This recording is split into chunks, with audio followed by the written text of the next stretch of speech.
Hello, Gen Genies. It's me, Julie. And Rich. Before we get started today, we want to let you in on some exciting news. We have launched our new Patreon page for the podcast. Woohoo! We are super excited about this new chapter for CutOff Jeans. So, Patreon is a website where listeners like you can pledge a small monthly amount. We're talking only $5 or $10, guys, to support the podcast and help defray the costs of bringing you the show each week. To be clear, CutOff Jeans will continue to be absolutely free. But to thank you for your support, we are going to offer our patrons some fun little extras. Like early access to the podcast every week, where you'll get to hear the latest episode before it's released to the general public. And why not make your friends jealous with exclusive patron-only CutOff Jeans swag? Fancy. And here's something you guys have been asking for, and I'm really looking forward to this. I'm going to host a monthly, hour-long, online Ask Me Anything session where patrons at the $10 level can literally ask me anything. Anything? You're a brave woman, Julie. You know, I know. I'm also going to give access to my blog, Are You My Father?, where I tell the story of my search, actually it's my life story basically, for my biological father in even more detail than I did on the podcast. Wow, your blog was the original inspiration for CutOff Jeans, wasn't it? It was. Wow.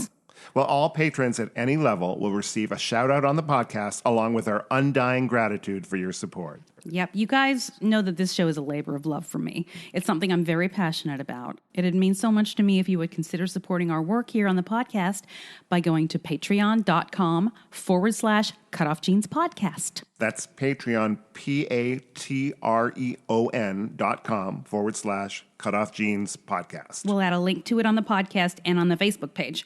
Thank you all, my Gen Genies. And now, on with the show. Woo! Is your family tree a mystery? Are you fascinated by genealogy? Well, hip, hip, hooray, let's talk DNA with Julie. The truth is in your genes. In CutOff Jeans.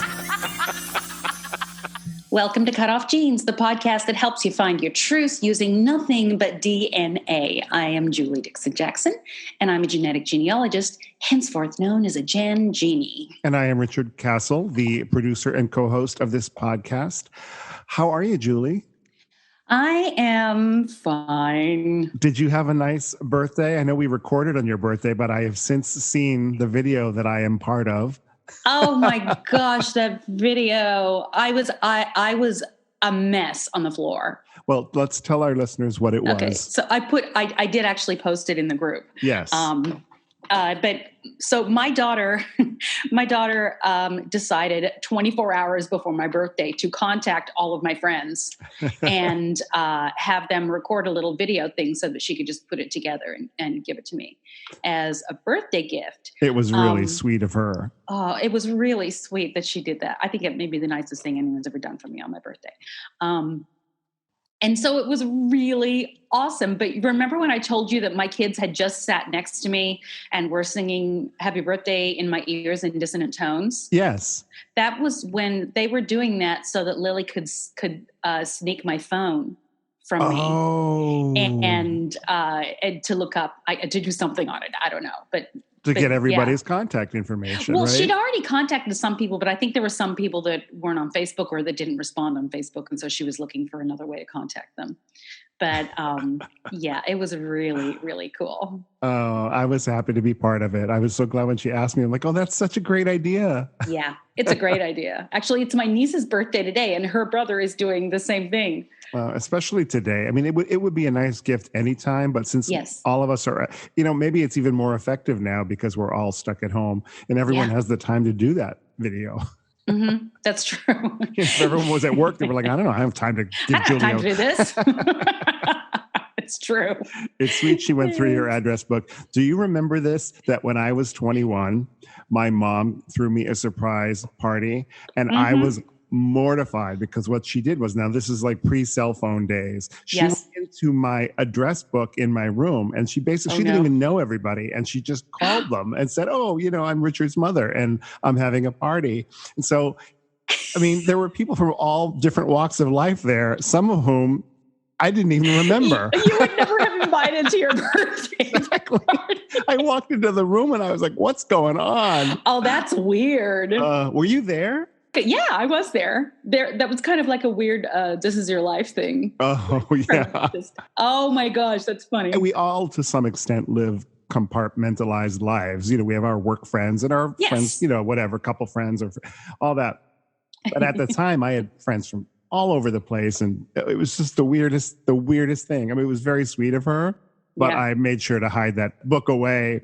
That I can't imagine my parents ever having done anything like that. It's not even in my realm of comprehension. Yeah. But I'm glad you had a nice birthday, Julie. I had a lovely birthday, and we had a wonderful time. We played Jackbox, which is like a new version of You Don't Know Jack that you play on your phones, and with like a big screen. I think I told you guys last week. It didn't have anything to do with Jack in the Box, like going through the drive-thru and getting like a double cheeseburger. No, it did not. Okay, too bad. No. Then I'm not interested. It's fun. However, they're like trivia games, which I'm good at. However, they're trivia combined with video game, like you have to push a button like your phone. And I don't have as fast a reflex as everybody else in my family. Because you probably didn't play video games, right? Exactly. I'm the only one in the family that doesn't play video games. So so they really showed me up there. And they, of course, also have fun mocking me at my lack of technical ability when it comes to computer things. And it's humiliating, but meant well. Yes. Well, it sounds like you had a good time. I did. I had a great time. It was a great birthday, actually. I had a ball. What's going on in DNA, Julie? Anything? Or is that world stopped as well? But that world is the world. Okay, first of all, I'm going to tell you, I have never been busier, and it's stressing me out. Really? So, yes, it's weird. I thought that it would just shut down. But in fact, I guess people have more time to sit around and think about things they want to do and finish. And so they're contacting my company. And I have a backlog right now to where, and I have to practice self-care because I want to do everything at once. And I want to, you know what I mean? I have an anxiety issue where I want everyone to be happy immediately. And sure. No, I get it. Yeah. Well, especially when you're in business and you have to, you can only take care of so much at once. Right. And the thing is, most of them understand that these things take time and you have other clients. But so I'm doing it all to myself, frankly. I mean, back in the day when my business was booming and I would be, booked like 2 gigs on a day, and then somebody would call me and, ask me to play their wedding and I was already booked. I felt so bad. I mean, almost to the point where I felt it was my responsibility to get them somebody to play for them. And I realized, I can't do that. Like I can certainly give them names of people. But I remember that feeling. So I totally relate to you about like, oh God, I got to take care of them. They called me and I can't do it. So I'm going to find someone who can do it for them. And it wasn't really my responsibility to do that. No, it wasn't. We have difficulty saying no. It's hard to even imagine that was a boom time, but it was. And now that I'm sitting here twiddling my fingers, looking for a piano to play. Yeah. Oh gosh. Okay. Let's start with a really quick corrections corner, shall we? So Emma Still, our one of our little Aussie listeners, she caught this fast. The complementary color of blue is orange. Remember, I said, "What's the complementary?" We were talking about your eyes and what. Oh, and what you could wear to set them off. The mask. That's what it was. That's what it was. I said, just make sure the mask matches my eyes or something like that. Complements my eyes. And I said, well, and I said, what's the complementary color of blue? And I said, brown. Not even thinking anything of it. And she today posted a picture of the sun setting over the deep vermilion and dark blue combo of the ocean, showing that orange is actually the complementary color of blue, which I knew because I went to beauty school and I'm supposed to know the color wheel. And I do know as a colorist that orange is the opposite of blue. Well, I guess I can never wear that brown mask you gave me again. because it doesn't complement my blue eyes. Okay, it semi-complements. It's an orangish brown. Okay. It's a warm brown as opposed to a gray brown. Well, we've talked about that. I am color challenged, so that's I wouldn't have known if you didn't tell me anyway. It would have been really fun if you said that purple mask that you gave me. Yes. I'm like, there's no purple mask. I wore it today, actually. Did you? Yeah, so thank you so much. You're welcome. I don't know if it's the ones that I'm making, but if I wear mine for too long, I get kind of anxious. I get anxious about everything. Well, I mean, it's a little claustrophobic. And it gets just having hot. something over your face, it gets hot. And we're lucky we haven't had really hot weather. I mean, today it's pretty warm, but I imagine if we're going to have to wear this into the summer, it could be really uncomfortable. We live in the San Fernando Valley. Yeah. And it could be 100 degrees. And I can't And my imagine. glasses steam up very quickly, by the way. Yes. Which is a whole other realm of lameness. Are they steaming up now, like as you talk about it? A little bit, yeah, because I'm tearing up. And I mean, haven't you seen pictures of some of the doctors and nurses who've been wearing them all day, and when they take them off, they look bruises, and they're red and welts and things like that. Just from it.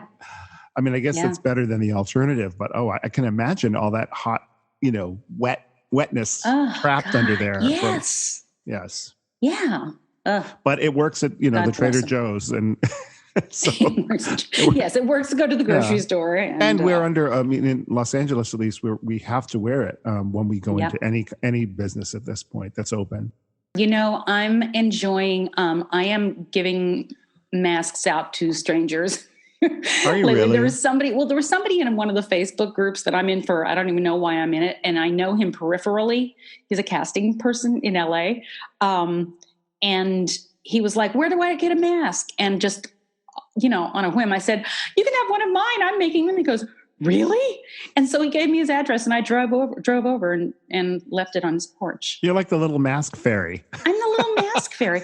Well, first of all, it feels good to get out no matter what, even if I'm in my car. Right. And this is something that I can do. And on that note, hey, remember the category of funny names that you found in genealogy that nobody really participates in? Well, my friend Bonnie Wade Mucia posted something the other day that was very enjoyable. She said, I'm working on some genealogy and came across this guy born in 1824. I'm totally digging his name. The guy's name was David Gay Pride. He was born in 1824. He was ahead of his time. He was. By like 150 years. Yeah. And then somebody, a friend of hers responded, I love it. It reminds me of a woman I once knew named Gay Hyman Justice. Oh, no. She used to shop at the Piggly Wiggly when I worked there. There's a song in there somewhere. There's like Gay Hyman Justice at the Piggly Wiggly. There's a lot of info there, isn't there? There really is. Yeah. Lots of things you can do with that. I have, my friend Misty Cotton. Yes, another name. Yes, but she has lived with this name all of her life, and I have been in places with her where somebody introduces this as Misty Cotton, and she is so astute to people's reactions to her name that she immediately goes, by the way, it's my real name. Or if we were at the theater once and there was somebody behind us that she was introduced to, and then she apparently heard them say, oh, like a porn star. Oh, no. And she turns, I love Misty. She turns around and goes, that's my real name, not a porn star name. Thanks. Well, I don't know if any of our listeners, I'm sure some of them do, follow Randy Rainbow on YouTube, because that's his real name. He's a guy that does these parody videos. It is not a stage name. He was born Randy Rainbow. I had no idea that was true. Yes. I love everything about that. And he is hysterically funny and so clever. If you guys look him up, Randy Rainbow. I mean, he's everywhere now. I mean, I remember him before he started doing political stuff. He used he was just a YouTuber that did some Broadway stuff, as if he was on the telephone with Liza Minnelli or something like that. And he would use these recordings of Liza and he would talk to her. And it was really funny. It was nothing new. Like I remember DJs doing that back in the 70s, right? Where they would, remember Mr. Jaws? where they would answer like, oh God, Dickie Goodman. I think Rick Dees, though. Rick Dees did that. Yes. Crazy, like, oh God, it's so not funny now. I know. But at the time, believe me, we laughed. I know. I made my own. When I was in junior high. You made your own what? I made my own recording of me interviewing Mrs. Dracula. And I still have, I have it somewhere. I'll have to go find it. Please find it. We will put it up in the Patreon group. You can hear my like prepubescent voice and thick Boston accent going, Mrs. Dracula, who is that old shriveled up man over there? And then you hear, and then I played a little 45 record. It was only someone that I used to love. That was the answer. Yeah. Yeah. We did that. I did that in 6th grade with a bunch of ABBA songs. I bet you did. My friend and I, we used to go around, we used to make up plays, and then we would go around the school because our teacher thought we were brilliant and do classes. You were doing Mamma Mia before Mamma Mia. It's true. We literally made a play up around Mamma Mia songs, but we did parody lyrics too. Oh, of course you did. Yeah. All right. Getting back to genealogy. Oh yeah. I thought we were just talking. As always. Patty O'Donnell, who is a former Epic Odyssey Storytime person. She was posting. So if you recall, which you probably don't, but she had found her biological mother years ago, and she ghosted her. And then they got back in contact, and they were getting along fine, but she refused to tell anybody in her family. It was very hard for Patty. Well, recently, one of her nieces accidentally found out, one of the nieces that the mother lives with. Oh. And she accidentally found out by taking a DNA test. So the cat was out of the bag, and there was no drama. Everything was great. And now they're all one big happy family. Really? Yes. So why did she ghost her? Because she was scared. Yeah. It's always that thing about, oh my God, this will change who everybody thinks I am. And I have to keep this secret no matter what. It's the most common thing, and the most common reason biological mothers won't fess up to. But the reason I was talking to Patty was that she did a Facebook post about getting, she had to get her passport, and she needed to get her Pennsylvania official raised seal birth certificate. Okay. And it lists her adoptive parents, of course. Yes. So it's a legal document. It's the raised seal one. And she made a point of pointing out, and yet the state of South Dakota just made it illegal to revise a person's sex on their birth certificate. Like, regardless of your issues, if you have a gender issues with trans people, yeah, I see. Yeah. Or if you're a hermaphrodite intersex person that was assigned the wrong sex. This is what she wrote. So let me get this straight. It's illegal to revise a birth certificate except to insert completely different people than the ones who actually created you. Got it. Isn't that interesting? It really is, especially when you put those two subjects up next to each other. You're like, well, yeah, come on, guys. Don't say it's not political. Yeah, please. Absolutely. So, from the trenches. Oh, please. Let's hear it from the trenches. This was a really interesting outcome on this particular case that I thought was long over. So my client, she started out with a very close match. So it did not take very long for me to solve at all.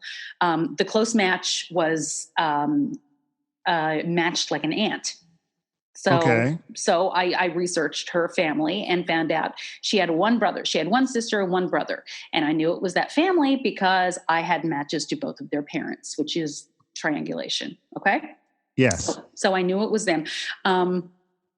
So I just called her. I just called the aunt and said, hey, are you interested in helping me figure this out? And she goes, well, sure. I'd love a new niece. And I said, well, I'll tell you, I'm pretty sure that your brother is her father. And she said, oh, okay. And I said, yeah. And she goes, well, I'll call him. I said, okay. let me know what he says. Doing your job for you. Yeah, I love that. So she calls him, and then she gets back to me and says, okay, at first he denied it. And then he called me back and said, not only did he deny it, but he had a vasectomy by then. Oh. And I said, well, that's interesting because that makes no sense at all. Did she have another brother or? No, I said, did you have any other brothers? And she said, no. And she said, but so. Or a brother who had been given up for adoption or something? By both parents. Oh, yeah. Which has happened, but it's not very likely, but it absolutely has happened. Right. I've had clients that has happened to. So, I was sure it was, I was sure it was him. Nothing else made sense to me. So, in the meantime, I had said, we'll call your aunt. She said she's happy to have a niece. And so she contacted the aunt, and the aunt never contacted her back. So she contacted me again saying she won't talk to me. Can you contact my siblings? At which point now I've already done the initial reaching out, and I'm not comfortable contacting every person in the family until somebody responds. Right. If you will. They can if they want, but for me, it starts feeling a little like I'm hounding people. Yes. But my boss loves contacting people, so I gave him the job to do that. Good for you, delegating. I delegated it to my boss because he's really good at it, apparently. Mm-hmm. So he reached out to the potential father and never got a response. Couple times. Then she called and said, hey, will he contact one of my siblings for me? So I asked him to do that. And in the meantime, instead of contacting them, he called the aunt again. And during that conversation, she said, well, he said it's not him. I gave up a baby when, I gave up a son when I was 17, but, so I get it, but I don't, so I don't want anything to do with this anymore. And she hangs up and says, don't call me again. So then my boss says, so she gave up a son. And I'm thinking, wait, is this something? And I kind of threw it out. No, that doesn't make sense. I would have already looked at that. Then later I went back and looked, and I realized that when she was 17 in 1970. My client was born in 1989. So the son would have been 19. And another match that she could be that I'd never even thought about because of age was grandmother. Oh. So she is the daughter of the adopted son she gave up, my client. Wow. Wow. Isn't that nuts? So her brother wasn't. No, it wasn't her brother at all. Yeah, he wasn't lying about the vasectomy or any of that. No.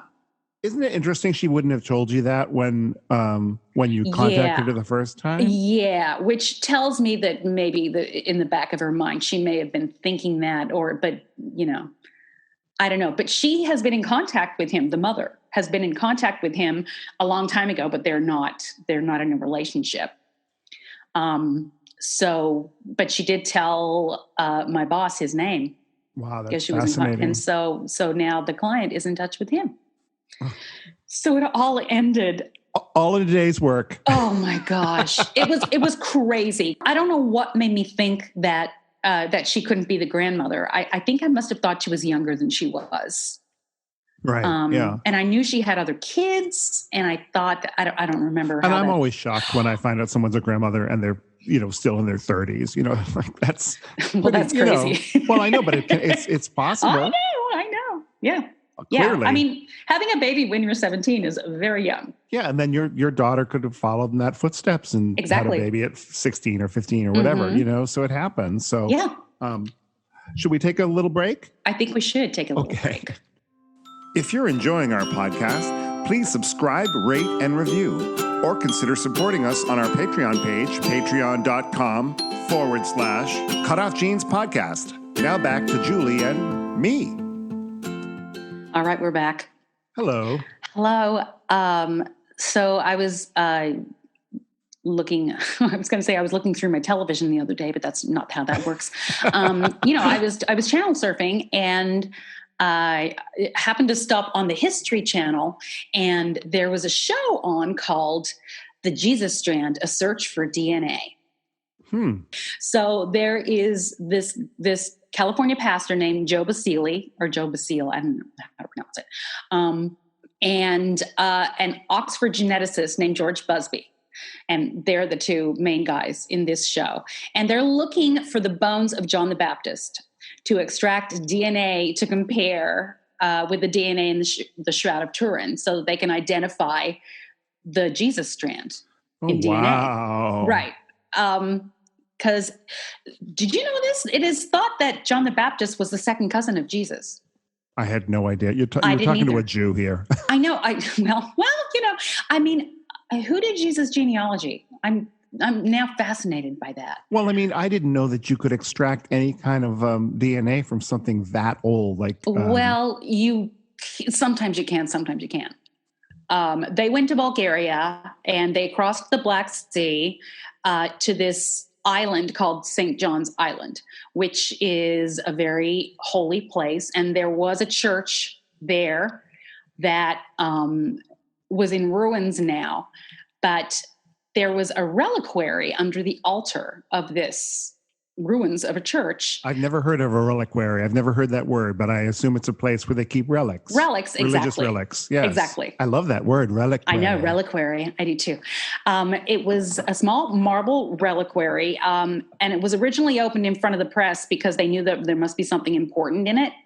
And it was announced that the box contained the bones of St. John the Baptist. I'm not sure how they knew that or why they thought that. Mm-hmm. But it was a small collection of bones, and it was sent to Oxford University Carbon Acceleration Labs. And they did indeed date back to the middle of the 1st century, which is the exact correct time period. So further testing confirmed that they're from a single human of Middle Eastern descent. So, and I'm quoting now, these results suggest that they could be the bones of John the Baptist, who was not just a saint, but Jesus' cousin. I thought you were going to say, who is not just a saint, but he was a Baptist. Hence, St. John the Baptist. They're going to I can just picture 2,000 years from now, be like, and these are the bones of Richard Castle, the Jew. The pianist. He was no saint. The bones. Oh, God. So they planned to compare the DNA from the shroud to those bones. And once again, I'm quoting, doing this may help authenticate both artifacts. Right. So let me see. So they were found in the small church I told you in Sozopol. In a reliquary. In a reliquary. Many were fakes, but there is said to be pieces of the cross that Jesus died on, Virgin Mary's veil, and the thorns from Jesus' crown. Apparently, all churches all claim to have relics from the crucifixion because that's what got people in. Well, I don't know. I think I have told this story one time. I was in Belgium, and there was an old church, and they had this little vial where the alleged blood of Christ was in that vial, and it was available for veneration at a price. Exactly. And there was nothing in there. It had and whatever had been in there had dried up, centuries ago. Of course. So where did they get that from? Okay. So, something else about the bones when they were authenticated, said that they were from his right hand, a tooth on the right side of his mouth, and part of his right rib. Now, this pastor that I was talking about, Joe, he said this is huge. This is very significant in Christianity and Judaism because everything significant is done to the right. He was to the right of Jesus. He was on I love this stuff. but I want more proof. Right. Oh, sure. This guy was a biblical cleric. I mean, or a historian. He knows his New Testament back to front. So that to him is a history book. I remember taking a class in college called The Bible as Literature, and I thought it was so fascinating, Oh, I bet. I bet. Love that stuff. That's cool. Okay, so they finally got the DNA from a very small amount of DNA from the tooth. And it was very exciting, but ultimately, after they sequenced it, they discovered it didn't make sense, and that's because they discovered that it was the DNA of one of the team that had been taking the samples. It was contaminated. Oh, yeah. Well, I mean, it had a long time to get contaminated, too, over the years, when you think about it. Right, but it was actually the DNA of somebody who had touched it recently. Oh. So, yeah, that didn't go so well. Onward. So in the meantime, Joe and George flew to Israel and they went to the Church of the Holy Sepulchre. Is that how you pronounce it? Sepulchre. Is that how you pronounce it? I believe so. Why did I always think it was sepulchre? I don't know. And you know what? I'm not 100% sure, but I've heard the word. It's spelled sepulchre, but yeah. I thought it was, anyway. Look who you're asking, Julie. You're asking a Jew. Jesus was a Jew. I know, but All right.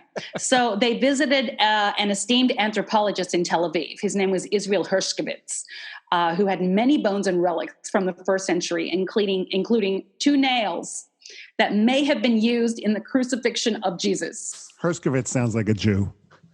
Of course. Or a crucifixion. Not necessarily Jesus' crucifixion, but a crucifixion. Because other people were crucified, yes. Correct. And one of the reasons nails are apparently big business because they're really the only thing that's survived from crucifixions. And so I know nails are a big business. There's a nail salon around every corner around here. Shut up. Okay. So I'll go back to the nails in a second, but he had a heel bone that was found in 1968 and has a huge nail embedded through it. Ugh. And he says that this is the first proof of crucifixion of a bone, but it was found in a bone box of a first century Jew. That's something that has been left lost to history. We Jews don't keep bone boxes anymore. Bone boxes. I do. I have teeth in them. You've got teeth. I thought when you were telling that story earlier, I was thinking, somebody replaced like their child's tooth in there, and they thought it was St. John the Baptist. It seems to keep coming back, doesn't it? It's the teeth. Gift that keeps on giving. Okay. So this anthropologist made a point of saying, this kind of proves something. All of the depictions of Jesus' crucifixion show him on a T-shaped cross with his feet nailed together, one in front of the other. But this is proof, he says, that people were probably crucified on an X-shaped cross, like splayed out, all 4 limbs splayed, and the nails went through the heel, from the inside of the heel and that's what this was showing. Why else would there be a nail through a heel going from one side to the other? How horrific. I know, it's horrific, isn't it? It's disgusting we're talking about this. So Pastor Basili did not like this hypothesis. He took umbrage with it. And he said, because people have been wearing crosses around their necks for exactly. 2,000 so that's years. like a huge problem. They should be wearing X's. Yes, right.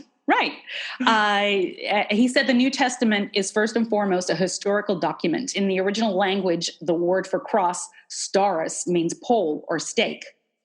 But there was also a word for X, so there's no reason that for them to use the word staris for an X, because X is chi or chi. So I see his point. I do too, actually, because, especially when they go back to the original text in the original language, that to me is where you need to go, because every time something's translated, something gets lost. Yes. So I like that. And who's to say that people weren't crucified in more than one way? In different ways. That's true. That is true. We've had capital punishment. We've had firing squads, and people have been drowned, and their heads have been cut off, and people have been in electric chairs, and there's a lot of ways. What other ways? Tell me more ways people can die. Well, let's just say there's more than one way to skin a cat. Okay. Even that, I hate but it's such a horrible expression because the idea of skinning a cat is disgusting. I need to tell you an aside. When I was in beauty school, we were in barbering class, and there was this one girl in my class who was homeschooled, very naive. And the teacher, who was this old black guy who'd been a barber for years and, had been around the block, he was showing us how to do this barbering technique. And he said, well, there's more than one way of skinning a cat. And she was right behind him, and her face turned completely pale. And she was like, and I looked at her, I was like, what is wrong? She goes, have you ever skinned a cat? Oh. And he's like, no. And I said, it's an expression. She'd never heard that expression. Well, there you go. Yeah. I could have a good time. I could have a good time with her because I got a lot of expressions. I got 36 expressions. That's 6 expressions more than all them.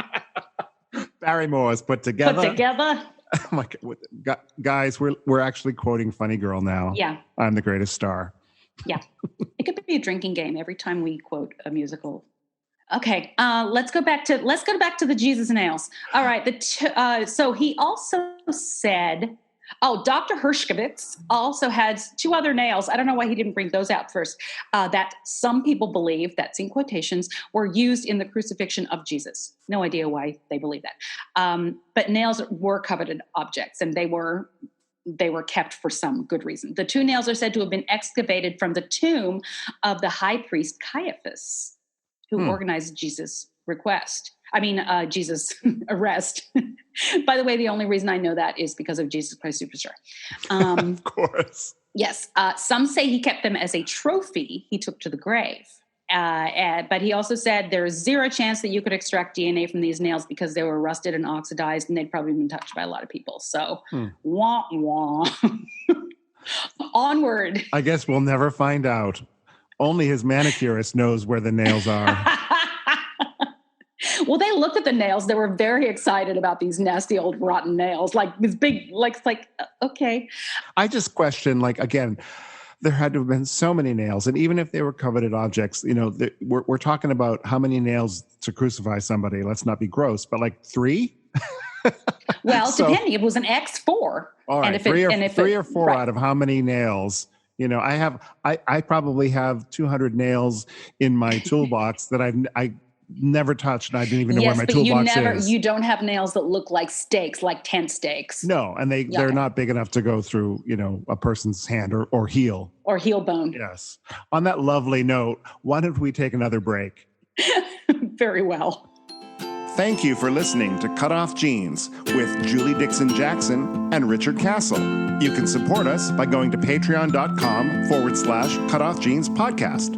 Now, back to the program. Okay, we're back. It is story time. Yay. But before we go into this, I have to tell you, Rich, there is a whole lot more to the Jesus DNA story. Oh, good. All right. And so I'm gonna do the second part of it next week. You guys can all know how it turns out if you watch it on the History Channel. They're probably playing it repeatedly right now because it's the Easter season. Who's on our story time today, Julie? Hey, it's my friend Bonnie Wade Mucia. So Bonnie is, you've heard me talk about her a few times, and she comes up a lot, and she's a lot of fun. And this is the story of how she took several years, but finally solved, because sometimes it takes several years, her friend's mystery. Great. All right? Let's listen in. Okie doke. Hey, everybody. I have my friend Bonnie Wade Mucia. Mucia? Yep, that's right. On the line. Good friend, huh?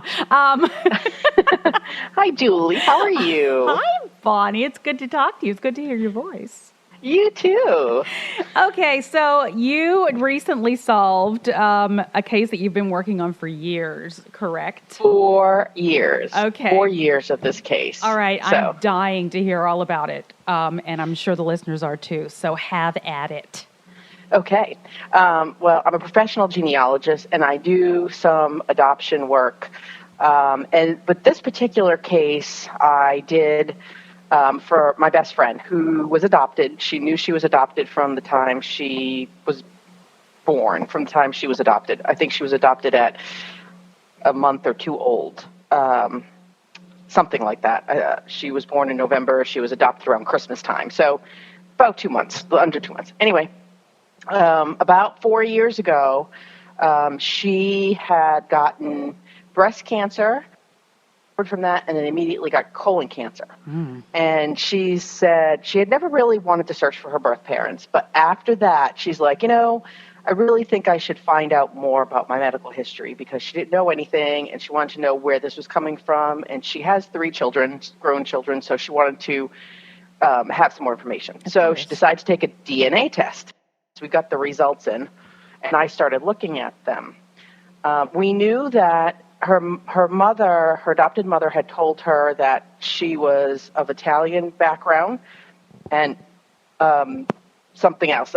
She said she was. I think she thought she was all Italian at first, but the DNA came back, and she was pretty much like half Italian, and then the other half there was some Eastern European, there was some like English, Irish. So that was kind of surprising to her. So before we got the non-identifying information, we had thought that the mother was Italian. And coming from a Catholic background, she was adopted through Catholic Charities up in upstate New York. She was born in Lackawanna, New York. So, of course, everything in New York is closed. You can get your original birth certificates now, but then everything was closed. So in the meantime, while I started feverishly working on the DNA. So we were thinking the mother was Italian, the father must have been like Eastern European and English and stuff like that. So I'm working some lines on the maternal mother's line. And I started trees. I started all these trees based on matches. And at the time, she had like third and fourth cousin matches. She didn't really have anything super close. Matter of fact, I was going to pull up her DNA while we were talking, and there were some lines on the father's side that certain names kept coming up. This Chukalowski, well, it was like Mazchak, so it was definitely like Czech was coming up, and we were thinking that this was the father's line. So I'm going down all of these lines and trying to figure out who might be who. I had had a candidate that I thought might be her biological father, and I had called him. Again, this was like 4 years ago. I had called him and asked him questions, left a message on his answering machine, didn't call me back, thank goodness. I ended up talking to somebody else in that line. It was like the niece of this guy or first cousin of this guy, I think. And I was talking to her, and she's like, oh, wow, yeah, that could have been. My father was in college, because they were thinking, from the information my friend had, she thought that her parents might have met in college. And so it kind of all the things matched. And she's like, well, that's interesting. And I'm doing more research on this guy, and he has a brother, and it could have been one of the two, and da-da-da-da. In the meantime, we had sent away for the non-identifying information, and it came back shortly thereafter, maybe within a week of that. We realized that her father was Italian. Her biological father was Italian. The mother, in her non-identifying information, it says that she was Irish, Polish, and Czechoslovakian, okay, which kind of matched up exactly with what her DNA said. And her father, it said Italian. Okay. And then it gave, of course, and this was pretty descriptive in her non-identifying information. And I had also, because I was the one who sent the letter for her and she signed it and sent it off, I asked certain questions that they put a whole nother sheet on. I even asked like things like, what astrology sign are her parents? Oh, that's so clever. So that way, if they had answered that, I would have had like at least an idea of maybe around when they were born. Yeah. They didn't answer that, but they did answer a whole bunch of other stuff. I asked how long was the mother and the baby together, the circumstances surrounding the birth, kind of things like that, that would give me a better idea. But when we got the non-identifying information, it was really detailed, and it was pretty accurate, come to find out. There were a couple things that were off, but it was pretty accurate. So her father, now looking at all these trees I had done, now thinking that the biological father was Czechoslovakian, I had to go back and look at them and flip it around, because now it's the mother who was the Czechoslovakian and Irish and Polish, and the father was completely Italian. Right. So I had extensive trees on that side. So I started working all of these. I used to call them mirror trees at the time. I had like a whole bunch of different ones. Now I do it completely different, and I put everybody in one tree. Exactly. Me too. Like you were saying in one of your previous podcasts. Yeah. Floating branches. But in what I do in the part where you put like junior or senior, I'll put DNA, and then I'll put the amount of centimorgans. Oh, okay. Yeah, I put the amount of centimorgans as their last name. I put the regular last name because I want the tree to propagate with hints and stuff. So I put that in the suffix where the junior and senior are, so I can still pull it up that way and kind of see where it is. So now I can tie all these branches together. Okay. And those started going back a lot. And I mean, I had a lot of mirror trees. There were tons of them. And I had gotten in touch with distant cousins. And one of the last names, Moschak was in the family tree, and it kept coming up over and over and over again. And it turns out that was, I believe it was her biological grandmother's maiden name or something like that. So I had done a number of those trees, and they were like third, and I think the closest were second. She had some second cousin matches in there, but they were like third and fourth cousins mostly.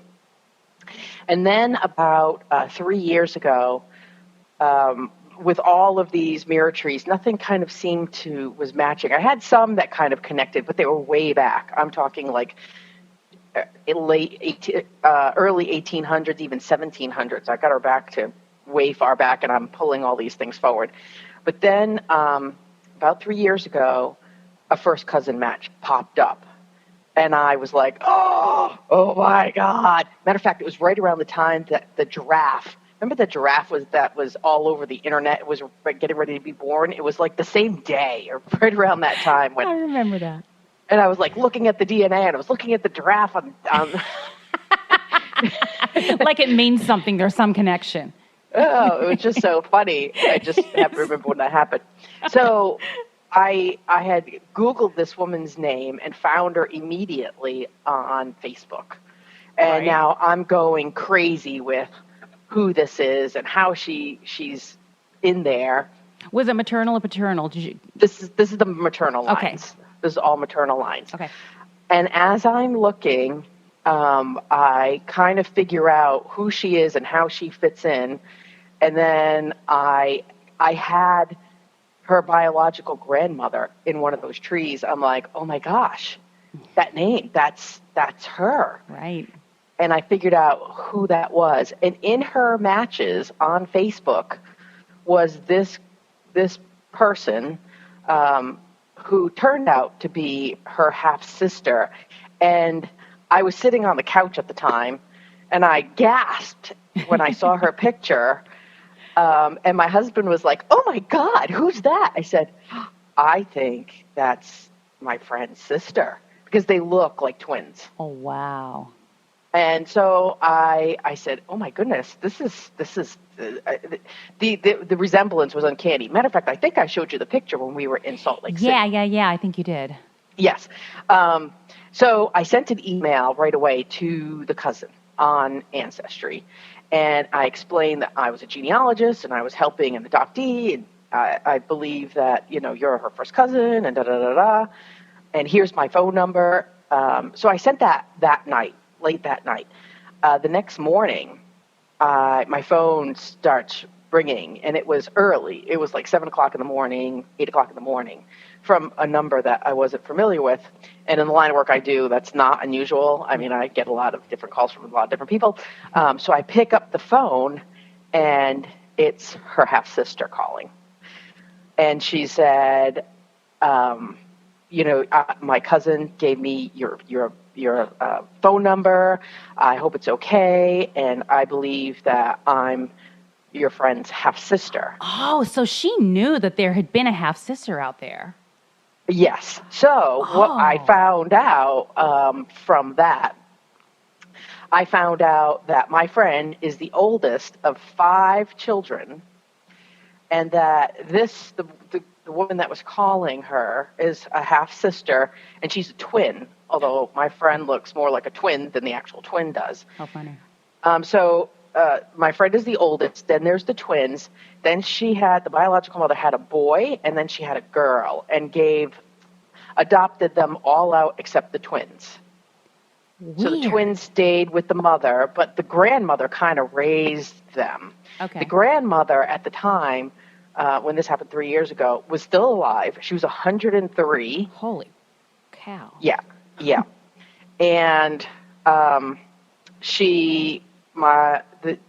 this half-sister was able to talk to the grandmother and tell her that she had found the oldest sister. Oh, wow. And she's like, oh, because that was the first grandchild. Yeah. My friend was the first grandchild. The biological mother is still living. She doesn't have anything to do with pretty much any of her kids. But